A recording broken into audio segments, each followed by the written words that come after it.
Hello everyone, welcome back to the Tokyo Living Podcast. Today we have got All Japan BJJ champion and Carpe Diem instructor Robert Oda. Robert, welcome to the show. Thank you so much, Sam, for having me. It's a pleasure to be here. Thank you. Perhaps for the listeners and viewers, if you can just start by giving a bit of background on yourself. So I'm 24 years old and I've been training Jiu-Jitsu for about 15 years. And 15 to 16 years, and then also I moved to Japan when I was a little kid. So when I was 7 to 8 years old, I moved to Japan due to my mom's job. Oh, really? And yeah, and then I started training Jiu-Jitsu since then. And now I'm like you said, I won All Japan as a black belt, actually twice, last year and a year before. So yeah, and then now also teaching at the Carpe Diem Hiro, which is close from here.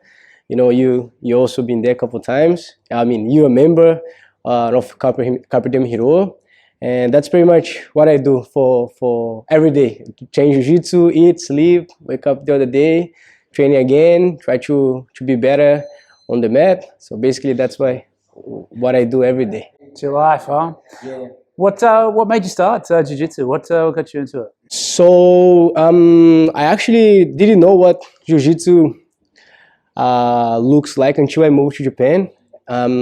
Just like any other Brazilian kid, my dream was to be a soccer player. You know, once you're Brazilian, and then you're born, the first present you got is a ball. You know, so you always like see on the TV and all these shows, the soccer player and all that. So that was my first dream. But when I moved to Japan, and then I didn't even know that I didn't even met my uncle before. You know, that was the first time I met my uncle was in Japan, and then he introduced me to Jiu-Jitsu because he used to run a gym back in Toyama, which is countryside of Japan.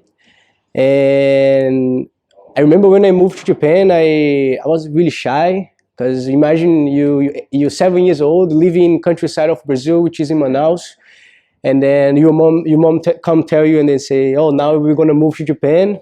And the other side of the world, I cannot, back in the day, I couldn't express myself really well. So once he introduced me to the gym and then to the BJJ, that was my how can I say, my escape from crazy moment of my life. So I couldn't speak Japanese. I got 30 kids in my classroom, but I couldn't talk to them.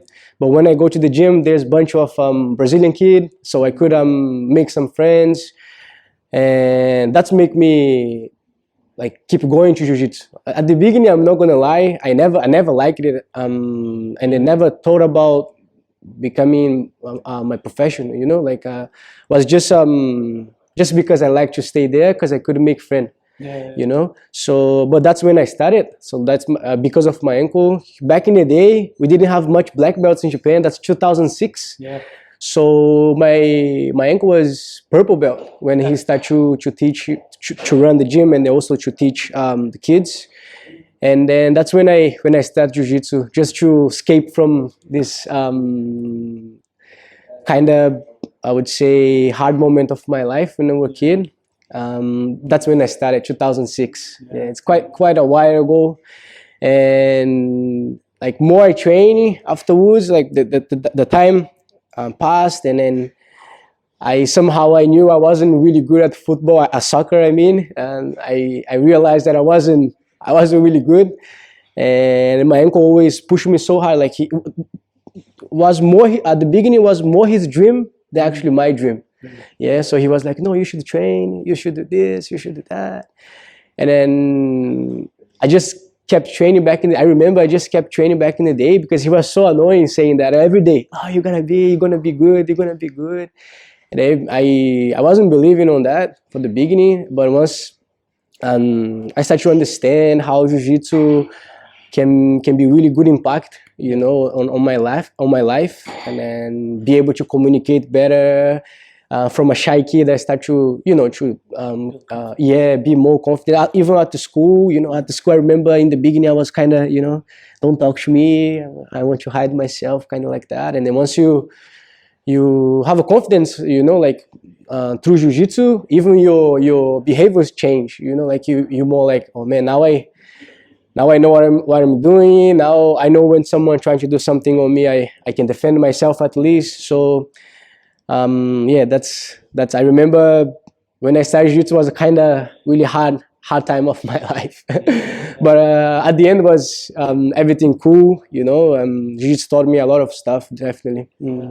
So coming from Brazil, like I guess the rest of the world, obviously we know that Brazil is a soccer powerhouse, but because MMA and Jiu-Jitsu is becoming so much more popular now, and obviously, you know, Brazilian Jiu-Jitsu originated in Brazil, I guess from the outside we would think that Jiu-Jitsu is really popular in Brazil.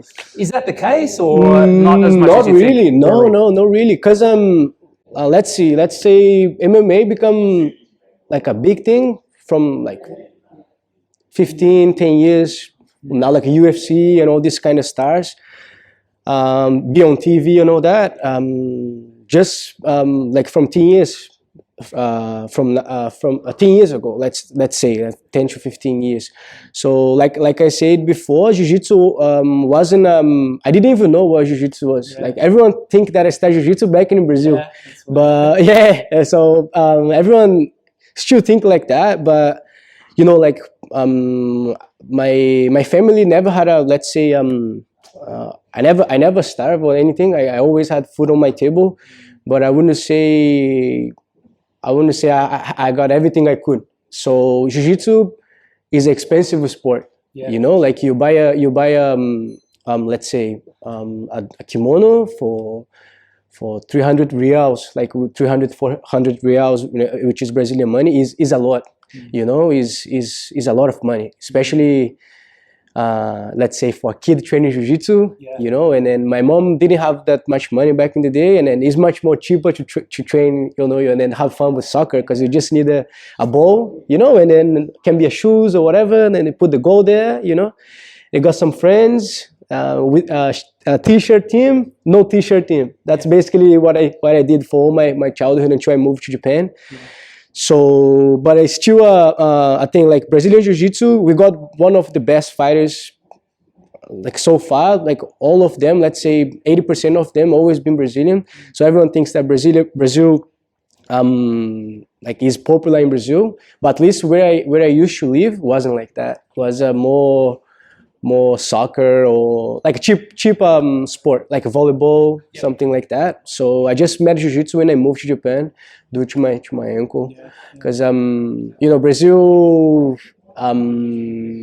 let's say economy wise, is really, back in the day 2006 2005 wasn't the best, even nowadays, you know. So definitely was a hard time, to get some kimono or something like that. So then people that practicing jiu-jitsu in Brazil, and particularly back in those days, are they more sort of like middle to upper class people? Or? In Brazil, you say? Yeah, for sure. Really?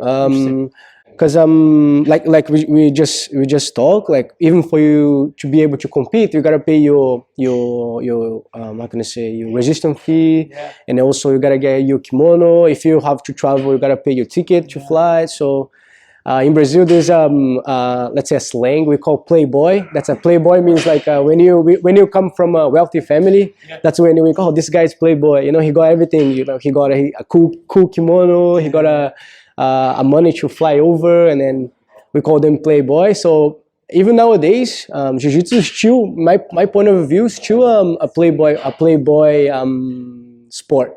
You know, because of course, with the internet and all that, it's become more spread a lot. Somehow we can you know, get like let's say old kimonos and send it to Brazil, give it to the family who doesn't have any, you know, chance to get any kimono. We do that, but it's hard. You know, it's still hard. It's still from middle class to up, you know, I would say. So all the champions in Brazilian Jiu-Jitsu now, I'm not gonna say all, but like 80%, 90% come from, I would say, from favelas, you know, not from a good background, I would say. it start to change a little bit because jiu-jitsu becomes so big now that we have a lot of chance. Just like now, be able to talk about jiu-jitsu, you know, to spread jiu-jitsu so people can know, and that's helped the sport to grow. And then also us as a teacher or as a competitor is a big chance for us to spread our thoughts and then our what we've been through, you know. So it's a good opportunity for us, and definitely we want to jiu-jitsu grow more and more, you know, just be like in Japan, you know, like we got Carpe Diem Hiro, one of the best area in Japan. So that means jiu-jitsu is getting there, is getting up there. So definitely I'm happy for that. After everything we passed through, definitely is a good, it's a good feeling to be here, you know, definitely. So you're training with your uncle in Toyama. Is your uncle still teaching? Yeah, he moved this. Now he moved to Ishikawa, which is a city besides Toyama. It's like about 40 minutes from there, and from Toyama to Ishikawa. So he bought a house there. You know, he married, and then he opened up another school, and then doing really well with the kids. He's really good with the kids, and definitely he makes a solid kids team. Always, whenever he goes, he's able to bring the kids, you know, together and then build up a team. So he's doing a great job there now in Ishikawa. So it's cool to watch him, to see him doing that, because I know a lot of kids that training with him probably will keep going, doing jiu-jitsu, keep doing what he teaches us. So definitely, I'm really happy for him. And you said that there weren't many black belts in Japan at that stage. He was a purple belt. Who did he get his black belt from? Did he?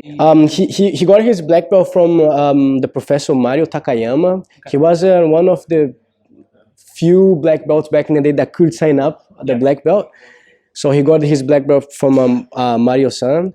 So, and then after, he moved back to Brazil, and then that's when I even stopped training a little bit, and it was a big impact in my life when I lost him, you know, because he had to move to Brazil due to Japan economy 2009, you know, when the crash was crazy, and then he moved back, but I think he got his black belt, if I'm not wrong. He got his black belt before he moved to Brazil from Mario Takayama. This guy is probably now, the master Mario must be three more, maybe 5 degrees black belt now. Yes, he's really solid, and he's a black belt under Osvaldo Alves. He passed away already, but he got his black belt from him. And I remember back when he got his black belt was kind of a big thing. You look at someone black belt and you're like, oh man, this guy's black belt. Nowadays is I'm not gonna say normal, but you quite see a lot of black belts now.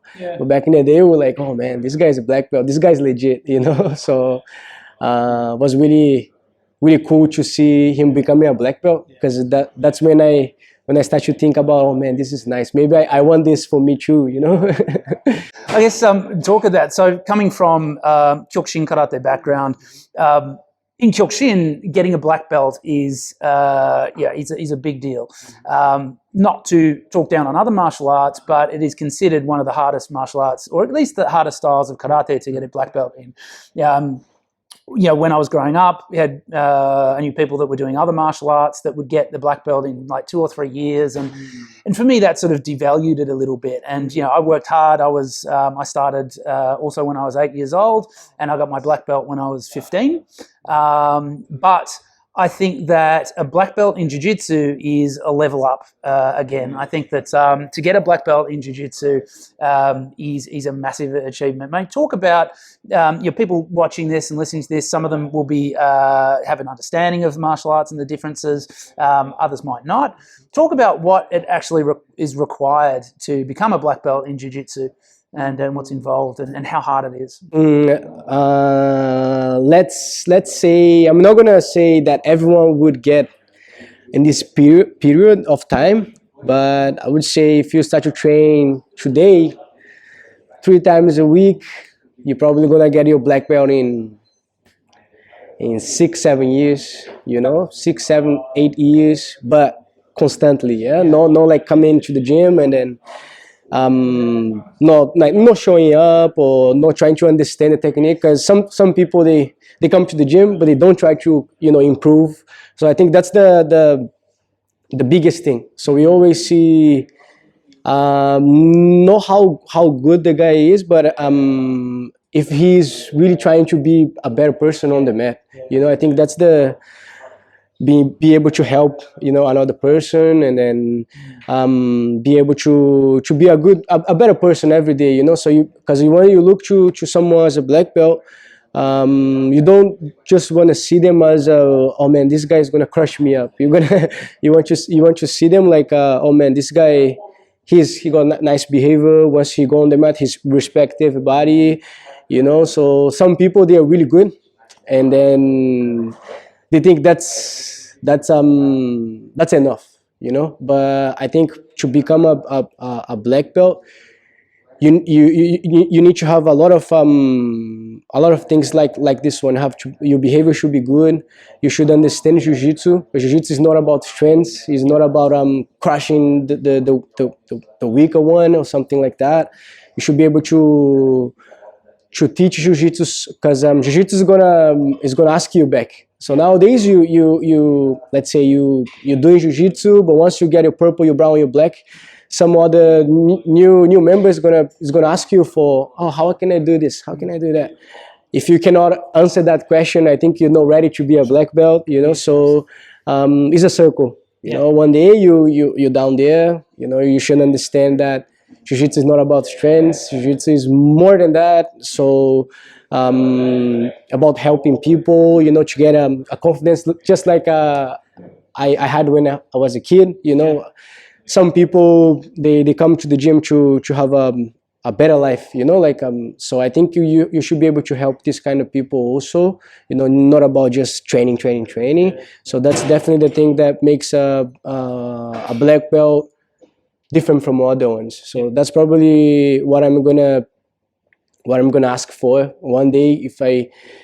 Probably that's gonna be my dream for the future, opening my own academy, my own gym. And then that's definitely the thing I'm gonna ask for my black belts. Like, you should be able to help people. You should be able to have a good impact at people's life. Help each other. I think that's the most important thing to be a black belt, not just go there and then crushing everybody. So that's definitely the thing. I think that when I teach karate, and I'm my students now are all kids, and when they start sparring, they want to win, which if you evenly match, that sort of makes sense. But I always talk about the idea behind a dojo is that everyone helps everyone get better.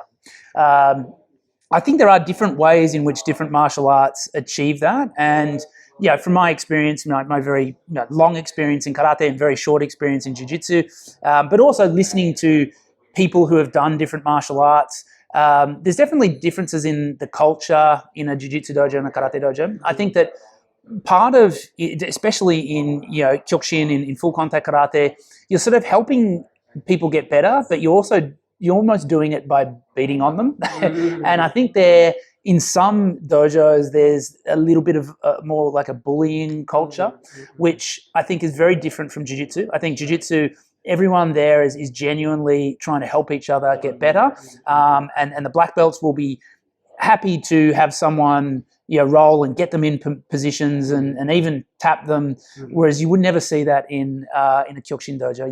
There's I think a much stronger element of pride in karate than there is in jiu-jitsu, and that's just sort of what I've experienced and from what I've that's it's actually funny thing to say. I've been to Brazil, let's say, last 3 years straight, like to visit my family, and then we cannot stay long without training. So I go there and I see couple gyms, and here in Japan it's quite, let's say, common to you go into the gym and then you see small guys. Like, that's my let's say my line of a good gym. Right. If you go to the gym and then you see a lot of skinny guys, the skinny brown belt, skinny black belt, the skinny purple belt, and a bunch of them, that means that gym teaches jiu-jitsu. Okay. If you go to one gym, just like I went to Fuse in Brazil, Yeah. I was the smallest. Everyone huge, you know, like bigger than twice to 3 times bigger than me. I weigh like 70 kilos around, and everyone's like under 90s, and then like 90 kilos, huge arm. Then I know that, oh man, this gym probably they're not teaching the real jiu-jitsu. They're teaching jiu-jitsu, but just to beat each other. They don't understand the real what is jiu-jitsu, the real jiu-jitsu is. So here at the Carpe Diem, you see a bunch of, you know, skinny guys, and then they killers, man. You know, like they amazing. You know, they understand jiu-jitsu really well. So that's my talking about like beating up each other. I think jiu-jitsu got a different culture of that, but not every gym. Some gyms is still like that. Some gyms is still, you know, like doing Shark Tank, which is one stay in the middle and then another one come afterwards, like another one, trying to really like kill the guy there. So it's not every gym. So definitely you have to understand that. I mean, that's my line. Once you go to the gym and you see everyone skinny, and then you see a couple of big guys, but most of them are skinny, probably that's a good gym, you know? Because like you said, nobody likes to go to the gym and then get the ass whooped, you know, like by higher belts, you know, because jiu-jitsu is not about that. And we want to teach them. Of course, it's gonna be hard. It's not easy. I think you're going through now. It's not easy, but you can feel them. They trying to help you. You know, I think that's the spirit of jiu-jitsu, and then that's the cool part. Because like everyone wants to go there, wants to get better, but everyone got different types. You know, some people learn really quick. Yeah. Some people learn takes forever to understand one position, you know. But that's not it's not a judgment. It's just because the person is like that. So I think the cool part of jiu-jitsu is that we understand that, you know. So you're not gonna come to the gym and everyone's gonna smash you, and then you're gonna go back home and then you're gonna cry under the shower, you know, like, oh man, I'm really bad at it. That's the worst feeling someone can have from jiu-jitsu, you know. And I've been talking to a lot of people, and then some of people talk to me like, man, I went to a Brazilian Jiu-Jitsu gym, and then the guy killed me. He didn't even help me to improve and all that. I just went once. That's really sad to hear, you know. And then it's quite common, you know. Yeah. So I think Carpe Diem Hiro is different, you know. It's different. People there really understand what Jiu-Jitsu is, but it's still a long journey to change that. Some gyms still doing this kind of thing, which is sad, but it's part of the sports also. And then we're here to say that Jiu-Jitsu is not a martial art that want to put you down, and then, you know, it's totally opposite. You know, we want you guys to have more confidence on your daily life, you know. So definitely it's not about that. Jiu-Jitsu is more than this, let's say.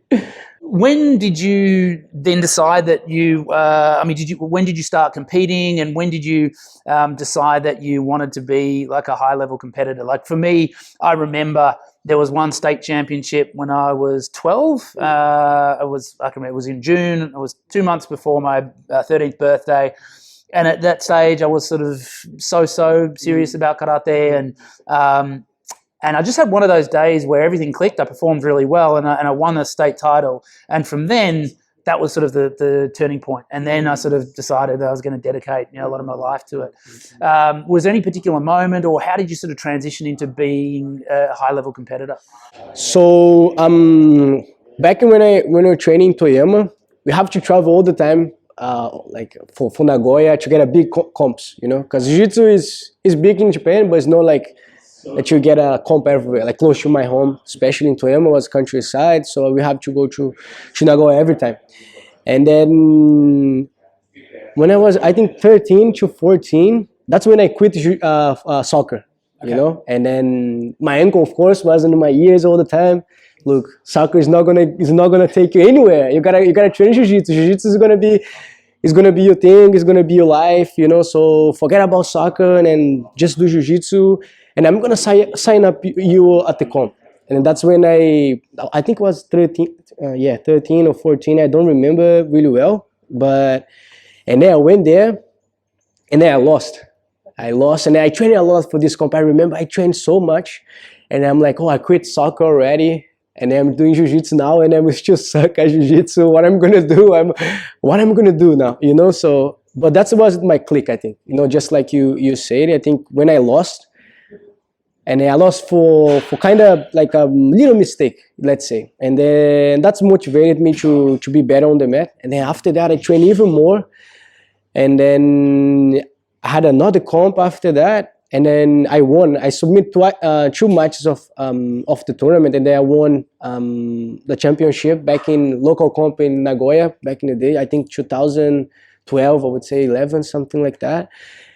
And then, you know, the feeling probably is the same. Once we want something really bad, and then we able to achieve it, is really, I cannot even explain with words, but it is amazing feeling, you know. And I was like, man, I like that. It's just few seconds. The referee is gonna raise it up your hand for like 2-3 seconds, but that 2-3 seconds just feels amazing, you know.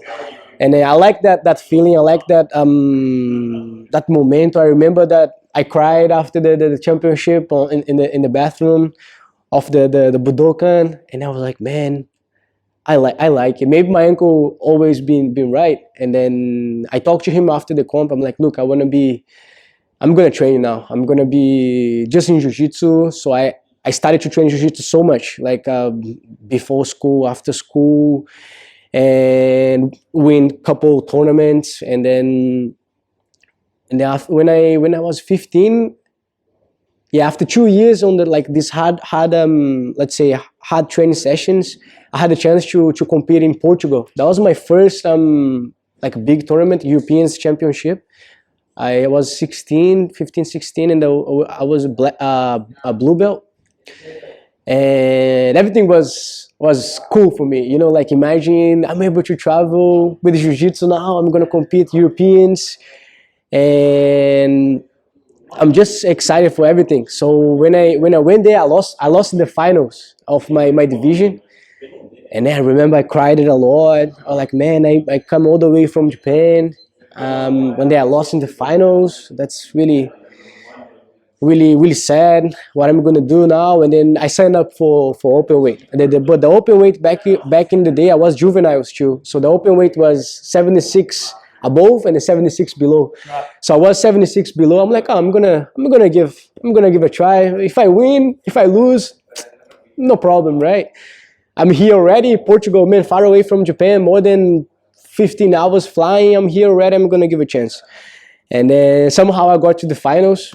And then the guy who I lost in the final of my weight, he made the finals of open weight also. Okay. And then I remember I was so scared, you know, like, oh, I don't want to feel this I don't want to feel it again. Losing it, especially for the same guy, you know.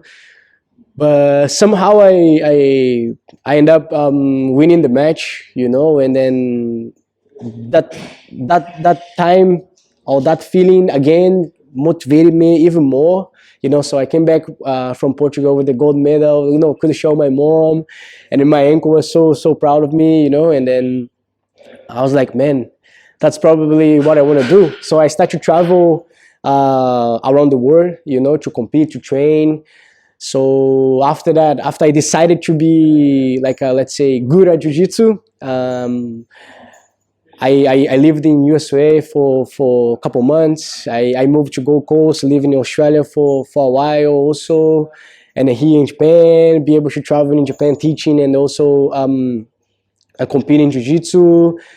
And then that's how I start to slowly build up my let's say my career. Yeah.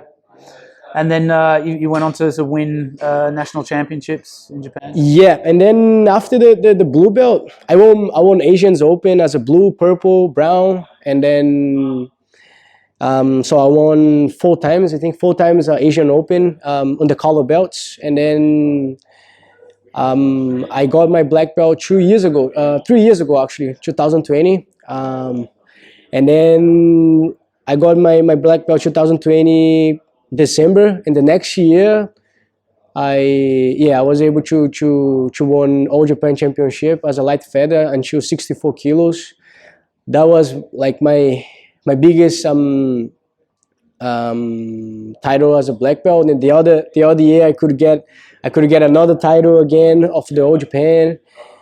So for me was when I look at it back, I was like, man, that's probably what I was born for, you know. Like always be appreciated the people that helped me, especially my ankle. Also my another coach, once my ankle moved to Brazil, I changed my gym, and then I got another coach. His name is Alan. Probably he will be watching this this podcast. And then also the guy who helped me a lot, especially mentally wise. All the time when I want to quit, he was the guy who supported me.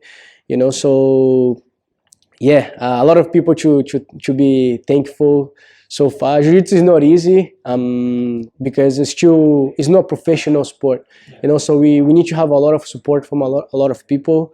So definitely, I'm grateful for everyone that helped me to get so far. Let's say like that. And what does a typical training week look like for you? Like, what's a So basically, we have a pro training every day from Monday to Friday. We start 12:30, and then we do like about 1 hour. When we train a lot, 2 hours of training, and then we do like kind of closer training just with the pros.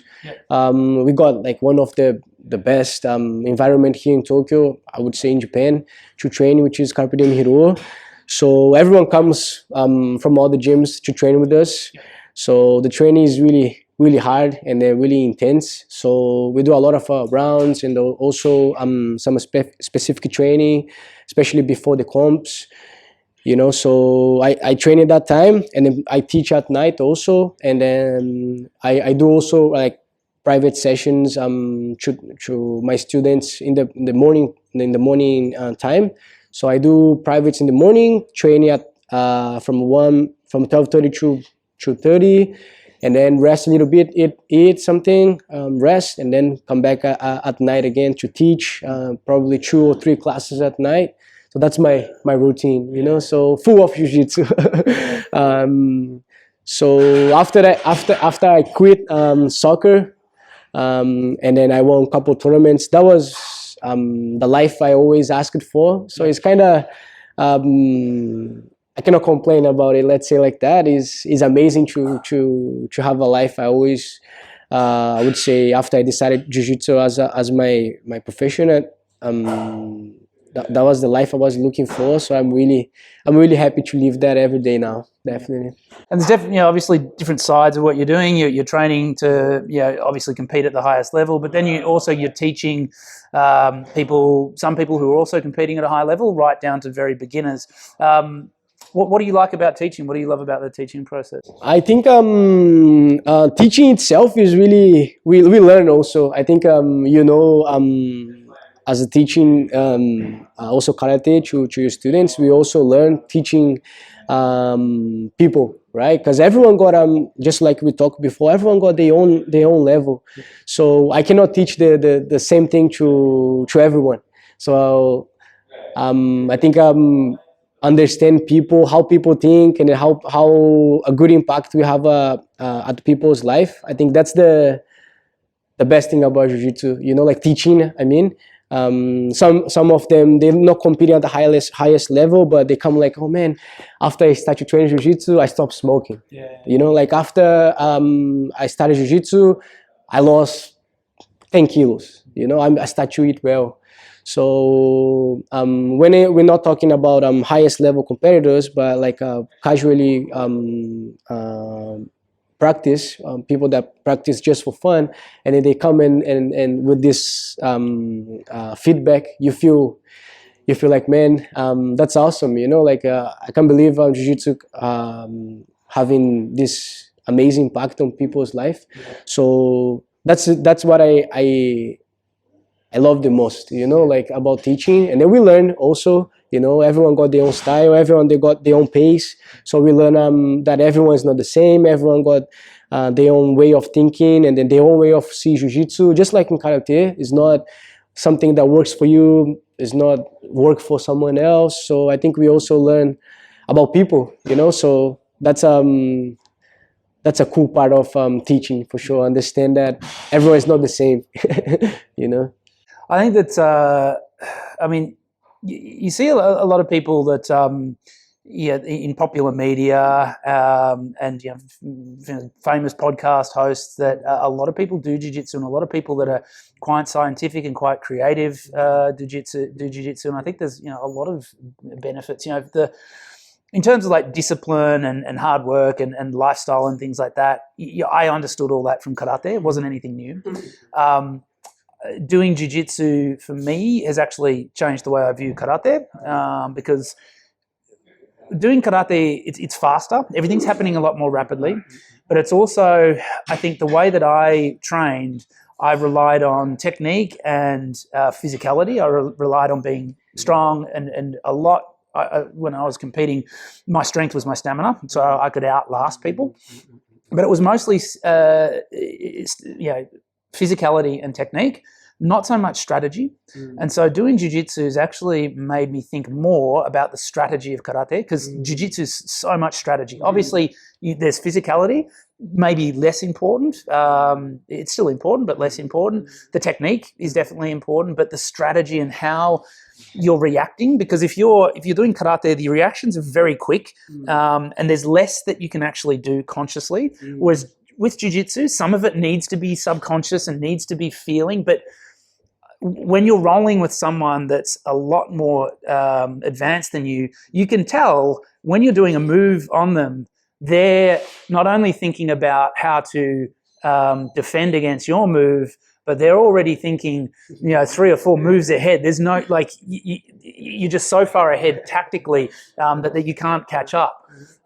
So that's something that I've found really interesting about jiu-jitsu, and you know, my thing is karate, so it's influencing the way that I view karate. But I think it, you know, whether it's sport or even business or other aspects of life, I think that there's you know, parts of jiu-jitsu that can be applied to that, and there's parts of karate that can be applied to that as well. But I think also just in terms of like problem solving. So, you know, you're in a certain position and you got to think your way through it, and you got to be creative, but also, you know, in some way spontaneous, but also quite intellectual about how you try and solve that problem. And I think sometimes, I think that would be a very useful thing for someone to experience, is trying to. It's just like living, huh? Yeah. Like we're not gonna have a good day every day. It's the same like jiu-jitsu, you know. So you cannot be, if you expose yourself too much, you're gonna get submitted. You know, if you like get so excited in one position, you're gonna lose it. You know, so just like living, I think that's the biggest lesson that jiu-jitsu can teach us, is that be patient. You know, everything. Of course, after you get a triangle on bar, of course, sometimes you got a top, but no problem. Tomorrow is another day. You come back again. You show up again at the gym. Just like living, you know, you cannot. It's not because there's a big problem that you're gonna, you know, freak out and then try to solve it, like, you know, doing everything you can. No, calm down.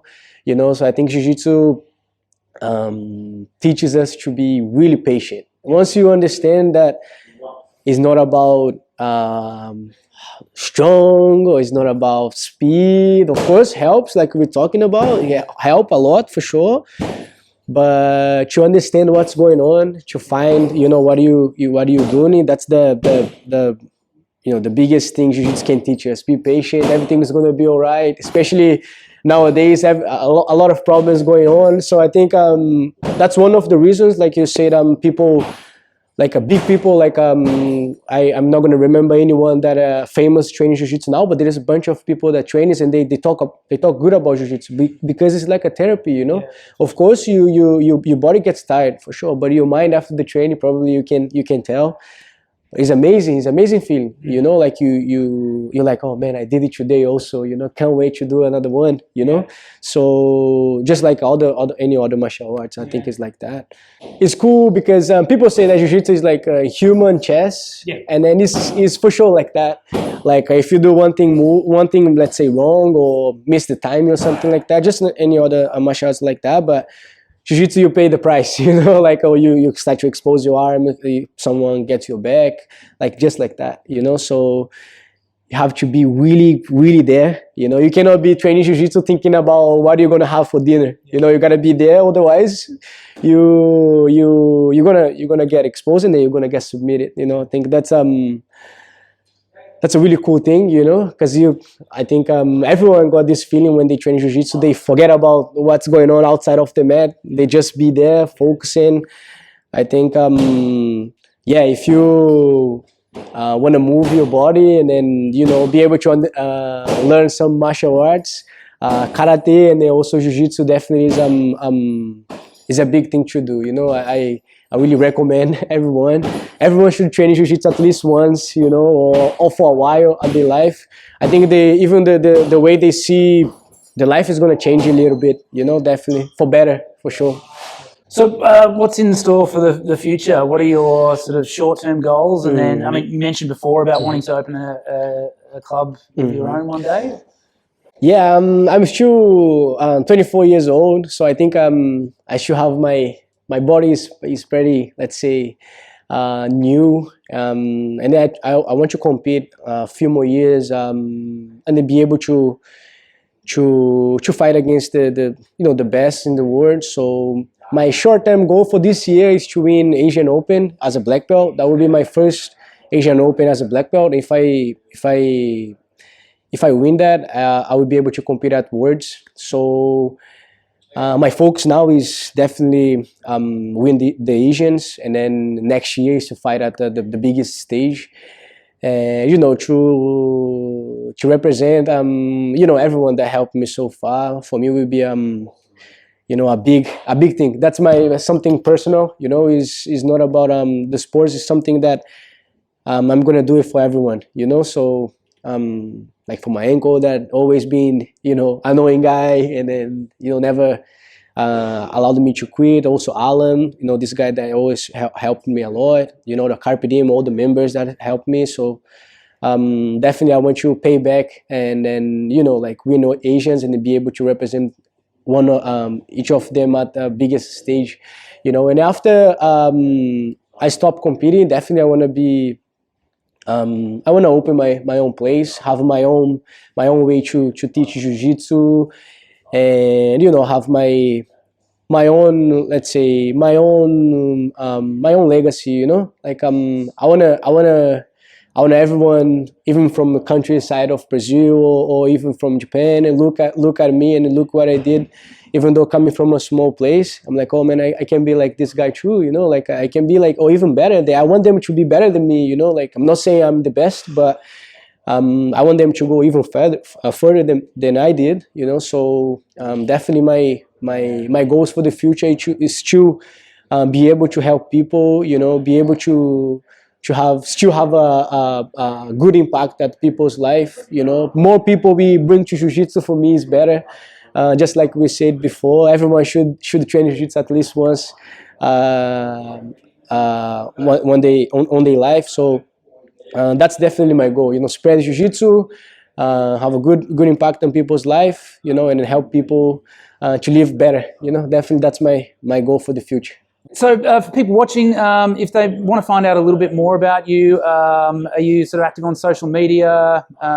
Where's the best place? So my Instagram is Robert CD BJJ, Carpe Diem BJJ, and CD BJJ, and that's what I use the most. That's where I post all my updates, my fights, and then also the results. So everything I post on Instagram. So you guys can find me there on Instagram. And then I also teach at the Carpe Diem Hiro, which is like 3 minutes walk from Hiro Station here in Tokyo. So I'm there every day. So if you guys want to train in jiu-jitsu, or, you know, even do a trials or something like that, I'll be there to help you guys. And just like I say, let's train Jiu-Jitsu. It's gonna be a big thing in your life. Yeah, just to be able to live better. So keep moving. The world is kind of crazy now. A lot of things, especially on your screen. You keep doing that screen all day. All bad news going on, make you kind of crazy. So get out of that. Move from your couch and keep your body moving. And then it's better to, of course, just moving, doing something is already good, but let's say doing Jiu-Jitsu is even better. So you guys can find me here in Hiro, also on my Instagram, Robert CD BJJ. Yeah. And have you got any competitions coming up that's planned at the moment? Yeah, it's the Asian Open that we just talked will be in July, beginning of July. So we have 3.5 months around, and then yeah, I'm gonna compete at under 64 kilos, which is kind of a lot to lose. So I'm starting to train and then drop my weight a little bit, slowly dropping, so to not freak out at the end, you know. So I started to train already. So July, first week of July will be Asians. We'll be in Nagoya, the biggest tournament of Asia, and that's probably gonna give me the chance of compete at Worlds. So if you're there, and then if you want to see me fighting at Worlds, please, all the positive vibes. Probably I'm gonna be there, represent you guys, and yeah, that's it. That's my next comp for sure. Nice. Well, Robert, thank you very much for coming in. It's been great to hear a little bit more about your story. I mean, it's been great to learn from you and train with you over the last 6 months, and looking forward to continuing to do so. Yeah, it's been terrific to hear about your history and your thoughts on Jiu-Jitsu. So anyone watching, if you're interested, yeah, like Robert said, I think there's a lot of advantages to training in Jiu-Jitsu as there are to all martial arts. And if you happen to be in this sort of area, Carpe Diem Hiro is a fantastic facility, great instructors, and a very nice sort of friendly vibe about it. So yep, follow Robert on his socials, and thanks very much for watching, and we'll look forward to seeing you on the next episode.